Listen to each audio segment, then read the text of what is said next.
గౌరవ ముఖ్యమంత్రి గారు ప్రవేశపెట్టినటువంటి తీర్మానాన్ని బలపరుస్తూ మరి నిజంగా చాలా బాధాకరమైనటువంటి విషయం అధ్యక్ష.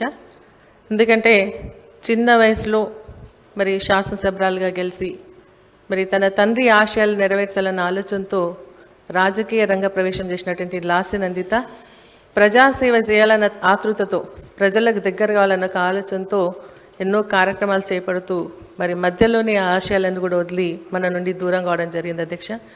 మరి చిన్న వయసులో మరి శాసనసభలోకి వచ్చిన ఒక పెద్దలంటే ఒక భక్తి గౌరవం ఉండేది అధ్యక్ష. మేము నలుగురం మహిళా శాసనసభ్యులం, ఎక్కడ కూర్చున్నా కూడా తను వచ్చి మాట్లాడించి మరి మీరిద్దరు సీనియర్లు ఉన్నారు, మీరు పక్క పక్కన కూర్చోండి అని లేచి మాకు స్థానం ఇచ్చేది అధ్యక్ష. మరి ఎక్కడైనా మీటింగ్కి వెళ్ళినా మేము నలుగురం మహిళలం వెళ్ళినప్పుడు మాతో పాటు మేము నలుగురం కూర్చోవాలని చెప్పేసి మరి మాకు స్థానాన్ని ఇచ్చేది అధ్యక్ష. మరి నిజంగా చాలా హడావిడిగా ఉండి సందడిగా చేసేటువంటి లాస్య నందిత